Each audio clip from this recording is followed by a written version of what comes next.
하나님의 말씀 창세기 5장 24절 같이 읽겠습니다. 시작.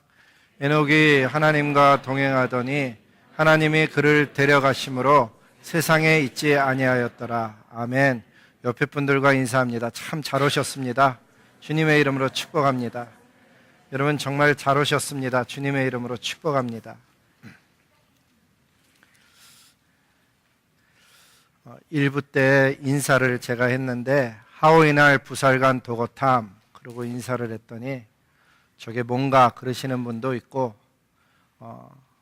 근데 우리가 어린이 주일날 10계명 중에 5계명 배우면서 우리가 하오이날 부살간 부모를 공경하라 하는 그 내용, 그래서 신앙생활을 10년, 20년, 30년 해도 실제로 10계명 순서대로 외워보는 사람은 그렇게 많지가 않은 것 같아요. 그래서 입에 한번 붙으면은 어릴 때 배우면은 더 쉬워서 하오이날, 부살간, 도고탐 그러면 금방 외우는데 그게 잘 안 외워지는 경우도 있죠. 그래서 지난 어린이 주일날 무리에 가면서 어버이 주일을 미리 준비해서 맞이했는데 한 주간 부모님들을 향해서 감사와 사랑을 잘 전했을 줄로 압니다.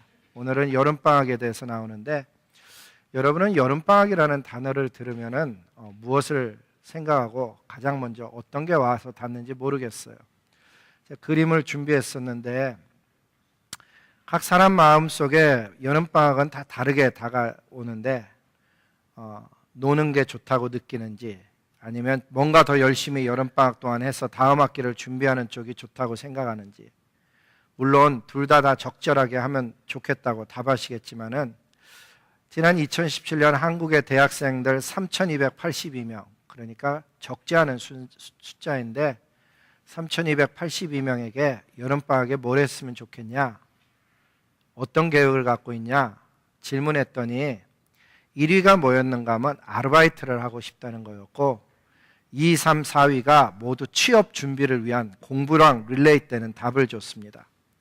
학년별로 분석을 해놓은 걸 보니까는 대학교 1학년생들은 92%가 여름방학 때 아르바이트 하고 싶다. 이게 대학교 1학년생들의 여름방학 계획이었고 대학 4학년생들은 97%가 나머지 3%는 뭐를 생각했는지 모르겠는데 하여간 97%가 뭐를 답했는가 하면 취업 준비를 하겠다 그렇게 답했다고 합니다. 우리 젊은이들에게는 여름방학이 어떤 의미가 있을까? 아니 젊은 청년들뿐만 아니라 사실은 청소년들, 어린이들, 특별히 우리 부모님들, 어린 자녀를 둔 분뿐만 아니라 청소년 자녀를 두고 대학을 보내고 대학원을 졸업시키고 아이들이 떠나간 부모님들에게 있어서 여름방학은 어떤 의미가 있을까? 그래서 오늘은 그런 거에 대한 하나님의 말씀을 듣고자 했습니다. 성경에 보면은 여름방학을 어떻게 보내라 하는 내용이 나와 있질 않습니다. 겨울방학을 어떻게 보내라 그것도 없죠. 그래서 안식이라는 단어 혹은 쉼이라는 단어를 말씀을 살펴보고 적용할 때 약간 더 확장해서 여름방학과 겨울방학, 특별히 이번엔 여름이니까 여름방학을 어떻게 보낼 것인가에 대한 이야기를 좀 나누려고 합니다. 그래서 1번에 제가 뭐라고 썼는가 하면 방학이나 휴가, 주일 등은 반드시 쉬는 날이 있어야 된다 이렇게 썼습니다. 안 쉬는 사람이 있기 때문에 하는 얘기예요. 방학이지만 방학에도 안 쉬고 휴가 기간인데도 랩탑 컴퓨터 가지고 가서 바닷가에서 두들기고 있고 주일인데도 불구하고 쉬지 못하는 우리 인생을 바라보면서 반드시 쉬는 날이 있어야 된다 하는 이야기죠.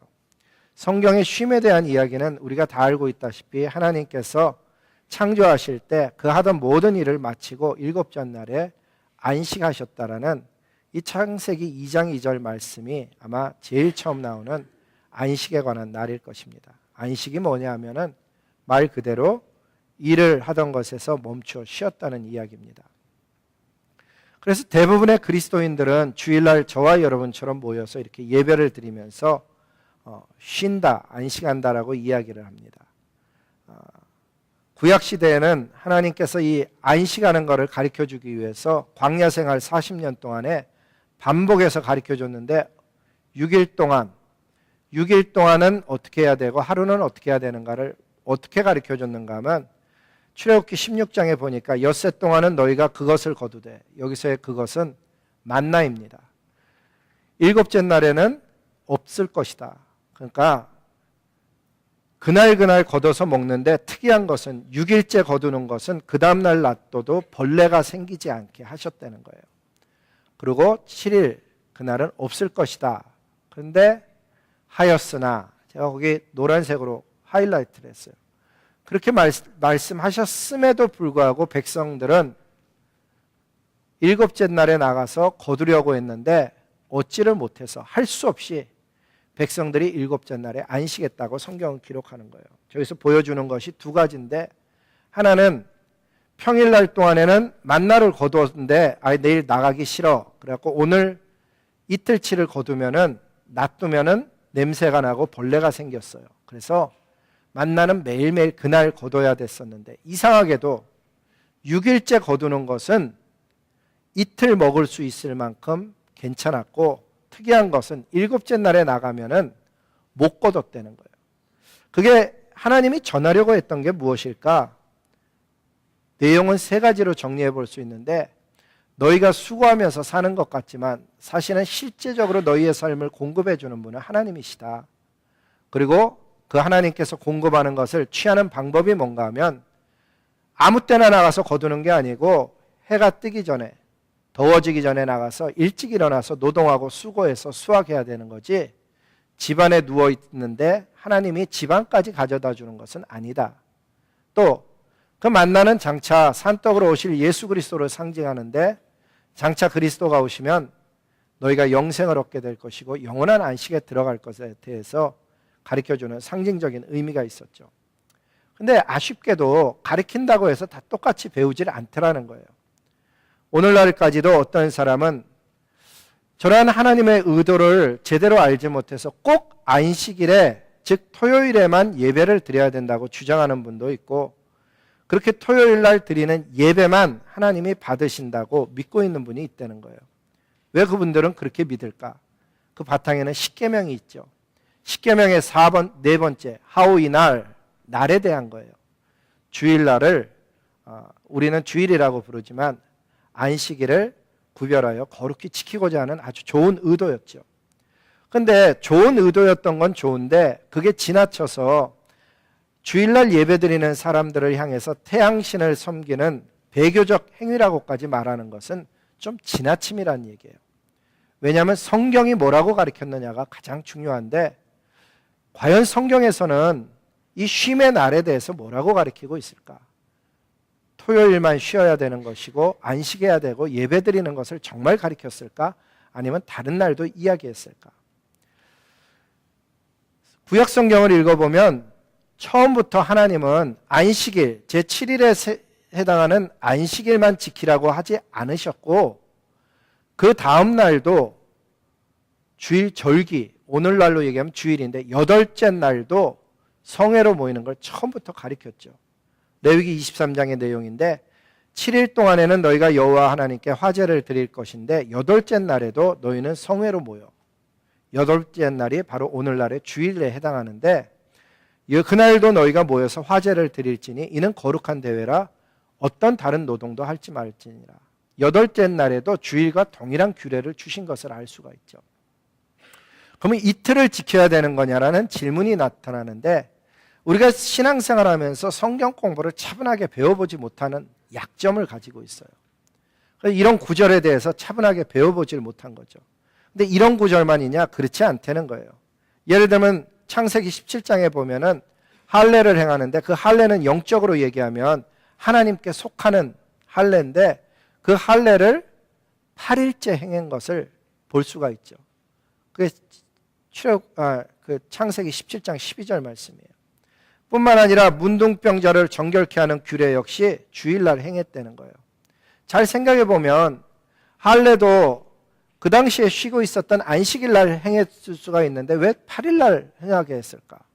문둥병 환자의 깨끗게 하는 규례도요, 오늘날로 얘기하면 영적으로 새로워짐을 상징했던 건데 저것도 주일날 행했다는 사실이에요. 여덟째 날. 뿐만 아니에요. 유출병자의 속죄제, 그것도 역시 8일째 행하게 했다는 거죠. 성경은 처음부터 찾아보면 8일째 하는 이러한 정결의식이라든가 여러 가지 영적인 이야기들을 이야기하고 있는데, 의도적으로 안식교 분들은 AD 321년에 컨스탄티노플 대제가 전쟁에서 승리하면서 태양신을 섬기는 날로 예배를 바꾸었도록 그렇게 강요했다는 거예요. 말이 안 되는 이유가 뭔가 하면 썬데이만 태양신을 섬겼던 게 아니에요. 로마 시대에 보면 월요일서부터 주일까지 전부 날마다의 신이 있었는데, 토요일 같은 경우 알고 계셨어요? 세츄러스라는 신, 세턴이라고 부르는 거 있잖아요. 그 토요일을 안식교가 얘기하는 식으로 이야기하면은 농업의 신을 섬겼다고 얘기할 수밖에 없다는 거죠. 그러니까 토요일은 농업의 신을 원래 섬겼던 날이거든요. 그래서 이 날에 관한 이야기를 잘 보면은 신약 성경에서 이야기하는 것은 어떤 특별한 날을 이야기하는 게 아니라는 걸 알 수가 있어요. 한번 로마서 14장 5절부터 6절을 같이 읽어볼까요? 같이 읽겠습니다. 시작. 어떤 사람은 이 날을 전날보다 낫다고 생각하고 어떤 사람은 모든 날을 같게 여기는데 각각 자기 마음으로 확정할지니라. 초대교회 신약 성경이 만들어지던 그 당시의 사람들은 토요일을 지켜야 된다, 안식일을 지켜야 된다, 혹은 그 다음 날을 지켜야 된다, 즉 예수님의 부활한 것을 기념해서 지켜야 된다고 했을 때 마음으로 각각 정하게 했을 뿐이지 어떤 날을 주장하지 않았다는 거예요. 성경과 성령은 저와 여러분에게 나를 붙잡으라고 가르친 것이 아니고 그리스도를 붙잡으라고 가르쳐줬습니다. 갈라디아서 4장 9절에서부터 10절을 보면 특별한 날을 준수하는 것을 형식적으로 지키는 것은 오히려 세상의 초등학문으로 돌아가는 것이라고까지 경고를 합니다. 여러분도 그런 경험이 있겠지만 저도 안식교 분들과 대화를 나눈 경험이 있어요. 그분이 저한테 뭐라 그랬는가 하면 사계명인 안식일을 지키지 않으면서 구원을 얘기한다는 걸 모순이라고 이야기하더라고요. 그래서 제가 그분한테 물어봤어요. 정말 안식일을 지키지 않으면 구원이 없는 거냐? 그랬더니 그분은 그렇다라고 대답을 했어요. 그래서 제가 그러면 요한복음 말씀을 어떻게 이해를 하느냐? 그리고 요한복음 말씀을 보여줬어요. 요한복음에 보면 이렇게 써져 있거든요. 바리새인 중에 혹이 말하되 이 사람이 누군가 하면 예수님을 지칭하는 거예요. 예수님이 뭐를 지키지 아니했다고요? 안식일을 지키지 아니하니. 왜 예수님을 보러 안식일을 지키지 않았다고 얘기하는가 하면 그 당시 사람들은 안식일날 다른 거 하면 안 되었었는데 예수님은요 제자들과 지나가면서 밀밭에서 그것도 비벼서 먹기도 하고 안식일날 예수님께서 기적을 행해서 치유하기도 하고 이런 것을 보면서 하나님께로부터 온 자가 아니라고 생각했던 거죠. 하지만 또 다른 사람은 뭐라고 생각했는가 하면 아니 그럼 표적은 도대체 뭐냐? 하늘로부터 온 사람이 아니라면 저런 표적을 어찌 행할 수 있겠느냐 해서 자기들끼리도 논쟁이 있었다는 이야기예요. 그런데 저기서 중요한 얘기는 뭔가 하면 예수님이 그 당시 사람의 눈에 보기에는 안식일을 규례대로 지키지 아니했다는 거예요. 그래서 제가 저 구절을 이야기하면서 그러면 예수님이 안식일을 안 지켰다고 여기 기록되어 있는데 예수님은 그럼 구원받지 못한 것이냐? 그랬더니 그분은 자꾸 저거를 이런 구절이 어디 있었냐고 자꾸 그 구절에 관심을 갖는데 제가 이야기하는 바는 이건 거예요. 성령 하나님이 오늘 저와 여러분에게 이야기하는 바도 동일한 것이죠. 하나님은 나를 중요시했던 것이 아니고 그 속에 있었던 의미, 예수 그리스도, 그림자를 붙잡으라고 한 것이 아니고 몸통되는 본질이 되는 예수 그리스도를 붙잡으라는 거예요. 그래서 하나님이 정말 말씀하고 싶었던 것은 왜 굳이 안식일을 이야기했었는가 하면 너희 힘으로 사는 게 아니다. 이거 이야기하고 싶었던 거예요. 일주일에 하루는 쉬면서 하나님을 경배하고 하나님께 예배드리는 것이 창조의 목적을 이루는 것이라고 창세기는 쉼을 강조했다 그러면 출애굽기에 와보면은 쉼의 강조점보다는 구속을 이야기하는 걸 볼 수가 있어요. 너희를 죄에서 구원한 나 여호와 하나님을 기억해서 안식하면서 쉬는 것, 그것을 통해서 이방 사람들이 창조된 너의 하나님을 온 세상에 선포하는 방식이라고 가르쳐주는 것을 보게 되죠. 이런 본질적인 걸 놔두고 나를 붙잡고 있는 것은 우리가 본질을 왜곡하고 있다는 것이에요. 구원의 핵심은 나를 지켜서 구원받는 것이 아니고 예수님 믿어서 구원받는 거죠. 나를 붙잡았기 때문에 구원의 이야기가 있는 것이 아니고 십자가에서 피 흘리신 예수님, 다시 살아나신 예수님, 그리고 다시 오실 그 예수님을 붙잡는 것이 신앙의 가장 핵심이고, 예수님의 십자가와 부활을 통해서 안식의 참 의미인 구속이 성취된 것이 핵심이라는 거예요. 이러한 깨달음을 우리만 갖는 것이 아니고 사실 보면은 AD 100년경에 예수님의 속죄자는 예수님의 12제자, 그 12제자의 가르침을 받은 사람을 속죄자라 그러는데, 그 가운데 이그나티우스라는 분이 있는데 이렇게 이미 그 당시에 글로 남겼어요. 새로운 희망을 가지고 있으며 안식일을 더 이상 지키지는 않지만, 뭐라고요? 안식일을 더 이상 초대교회 교인들도 지키지 않았다는 거예요. 언제? AD 321년에 콘스탄티노플 대제가 얘기하기 훨씬 전에 AD 100년경에도 벌써 안식일을 더 이상 지키지 않지만 우리의 삶이 그분과 그분의 죽으심으로 인해서 새롭게 된 주님의 날을 지키며 산다라고 그 당시에 벌써 이야기하고 있었다는 사실이에요. 좀 정리해보면 무슨 얘기냐? 안식 자체보다도 그것을 상징했던 그리스도, 그분 안에서의 쉼이 중요한데, 그래서 제가 두 번째는 그 쉼의 퀄리티를 좀 이야기하고 싶어서 예수님과 동행하는 여름방학에 대해서 이야기하고 싶은 거예요. 오늘의 주제에 좀 더 다가서 보면 쉼의 시간이 어느 날이냐라는 것보다도 더 중요한 것은 쉼은 반드시 그리스도 안에서의 영적인 쉼이어야 된다는 것을 이야기하고자 하는 것이죠. 즉 참된 쉼의 시간은 하나님 안에서 내 영이 충만해질 때 참된 쉼이 되는 거죠. 우리의 영이 하나님의 영으로 충만해지잖아요. 여러분도 경험한 사람이 분명히 있을 거예요. 밤새 철야 기도를 했는데, 밤새 예배를 드리고 하나님 앞에 엎드리고 찬양했는데 그 다음날 그렇게 피곤하지 않은 것을 경험하는 거예요. 왜 그러느냐? 사실은 기분의 문제가 아니고 하나님 안에서의 충만함을 얻게 되면은 쉼을 얻게 되는 것이고, 그 영적인 충족함이 채워졌을 때 우리는 새로운 힘을 갖게 되는 거예요. 그게 진짜 쉼이었던 거예요. 여름방학에 아르바이트를 하고 공부를 더 하는 것보다 더 중요한 것은 여름방학에 내 영적인 충만함을 계획해야 된다는 거예요. 우연이 아니라는 거예요. 성경에 보면 에녹이 하나님과 동행을 하다가 죽음을 보지 않고 데려갔다라고 짧게 쓰여져 있는데, 그 말씀을 잘 묵상해 보면 에녹도 자녀를 기르고 에녹도 일을 했을 거란 말이죠. 근데 어떻게 하나님과의 동행이 이루어졌느냐? 하나님과 동행하기 위해서 그는 어쩌면 일찍 일어나야 됐을 수도 있고, 요즘으로 얘기하면은 하나님과 동행하기 위해서 새벽을 깨웠을 수도 있겠고, 아니면은 그는 하나님과의 동행하는 시간을 갖기 위해서 자기의 해야 될 일을 일찍 마치도록 수고하고 노력하고 계획했던 것이 틀림없다는 얘기죠. 우리도 여름에 하나님과의 계획을 꿈꾸는 모든 백성들마다 하나님 앞에 미리 방학을 맞이하기 전에 내가 어떤 삶으로 이 방학을 보낼 것인가를 계획해야 그 방학이 끝나고 나면 세상을 이기는 힘이 하나님과의 관계 속에서 내 안으로 들어와 힘이 생겨서 하늘의 힘으로 살아가는 새로운 또 다른 가을 학기를 맞이하게 된다는 것이에요. 청년들이 그래서 일하는 것만 계획하는 것을 저는 반대해요.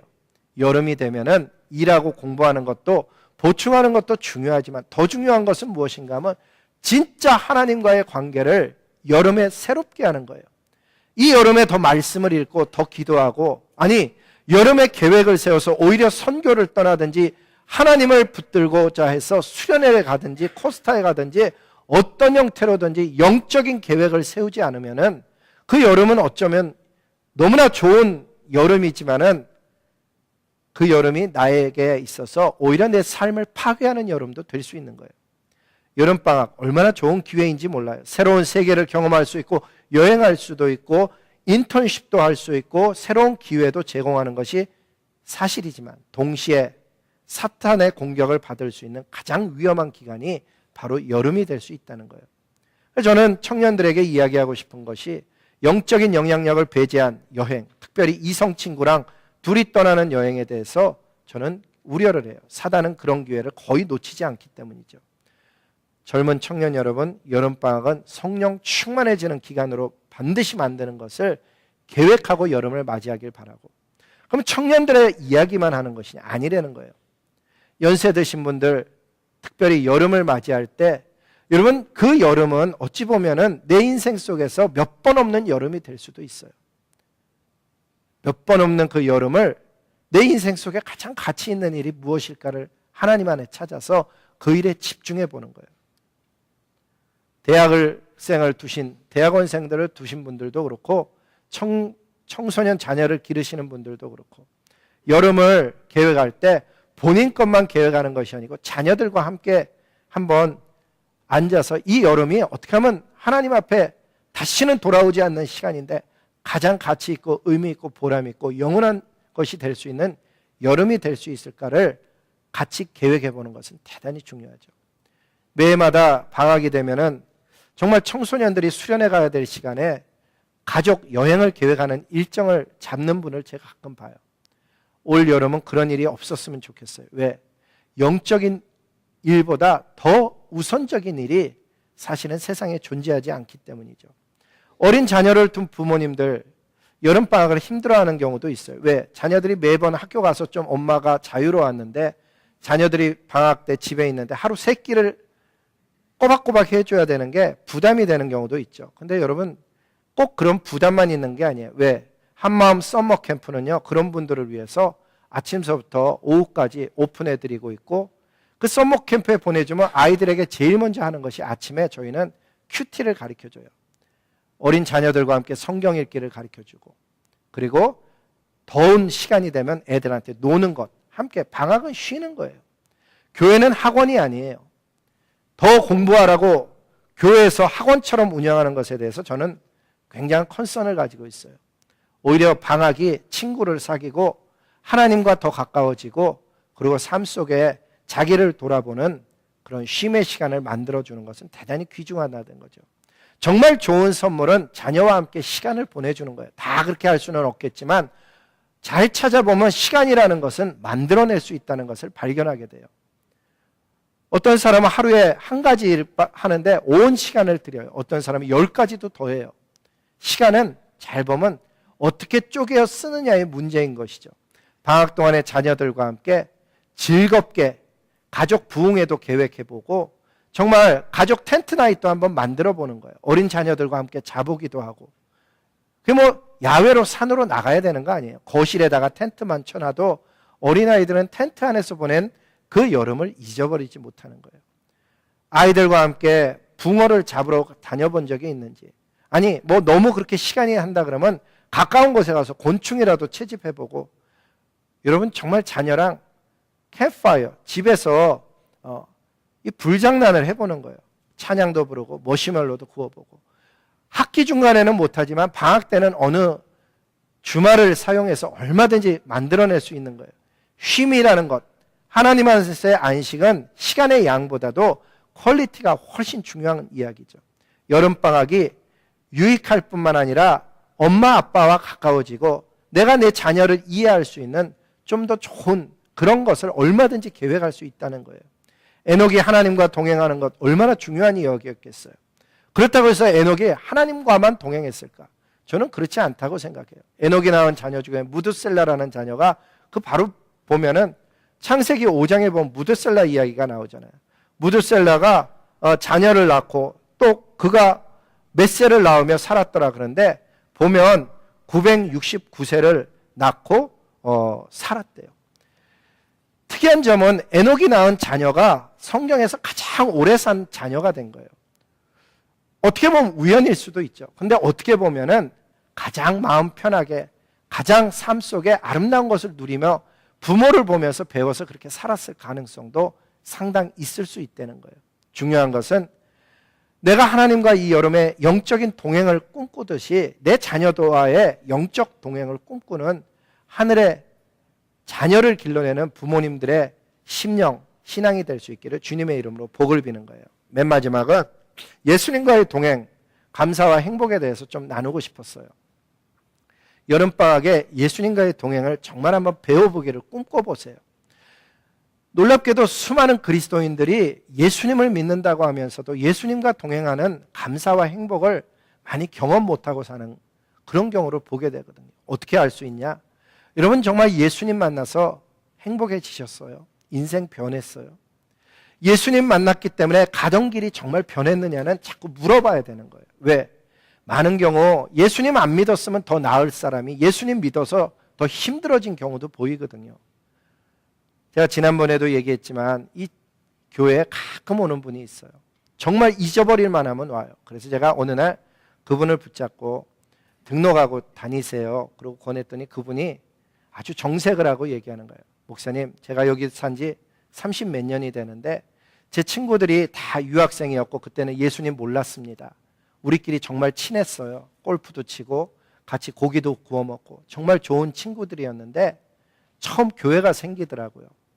근데 그 교회에 등록을 한 친구들이 우리 보러 오라 그러면서 자기들끼리 얼마나 사랑을 이야기하고 그러는지. 근데 한참 지나다가 교회가 싸우더래요. 그래갖고 갈라져서 지들끼리 다시는 보지 않고 지냈다는 거예요. 또 양쪽으로 흩어진 친구들이 또 친구들을 데려가서 또 그 교회에서 또 막 서로 사랑한다 그러면서 하다가 또 교회가 갈라져서 또 지들끼리 보지 않고 그래서 결국은 안 믿는 사람은 자기 혼자 남았는데 자기마저 예수님 믿어서 한마음교회 등록하면 친구들끼리 모이지가 못한다는 거예요. 자기는 친구들을 위해서 남아서 연결하는 역할을 한대요. 그래서 제가 그 이야기를 들으면서 생각했어요. 야, 세상 속에 그리스도인의 모습이 참 특이하게 보여지고 있구나. 예수님이 정말 그걸 위해서 십자가 위에서 돌아가셨을까?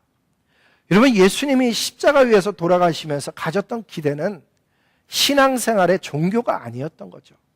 정말 우리는 예수님의 나라를 소유하고 있는 백성일까?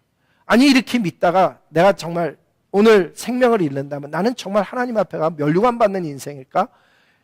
심각하게 질문해야 된다는 사실이에요. 왜? 예수님 믿는다는 이야기가 다를 수 있기 때문이에요. 성경에 보니까는 하나님 창조하신 날들을 제가 읽으면서 묵상하는데 그 빛이 하나님 보시기에 좋았더라. 1장 4절 우연히 읽었었어요, 예전에. 근데 보니까는 날마다 다 그렇게 써져 있는 거예요. 뭘 하시고 나면 하나님께서 보시기에 좋았더라. 보시기에 좋았더라. 맨 마지막에 잘 알잖아요. 힘이 좋았더라. 근데 우리는 날마다 다 좋았더라라고 생각을 하는데 그렇지 않아요. 둘째 날은 하나님 보시기에 좋았더라가 없어요. 대신에 셋째 날은 하나님 보시기에 좋았더라가 2번이나 들어가 있어요. 무슨 얘기예요? 하나님은 하루하루를 마치시면서 it was so good day 뭐 이렇게 생각을 했던 거예요. 그러니까 하나님께서는 자신이 하신 일에 대해서 만족할 뿐만 아니라 행복해 하신 거죠. 하나님이 그 자녀에게 기대하는 것도 무엇일 것 같아요? 하루하루를 살면서 하나님 오늘 주셔서 참 감사합니다. 오늘 너무 좋은 날이었어요. 하나님과의 동행에 하나님 감사를 드립니다. 이렇게 자기의 삶에 대해서 하루하루를 마치면서 만족해하고 it was just so productive day. 자기가 정말 생각하면서 정말 좋은 날이었다고 그렇게 이야기하는 그런 삶을 하나님도 기대하시는 거죠. 그런데 그렇게 살면은요, 알 수 없는 힘이 생기는 것을 발견하게 된다는 거예요. 다시 날마다 하나님과의 동행에서 오는 감사, 행복, 만족을 느끼며 살면 그 다음 날이요, 힘이 생긴다는 거예요.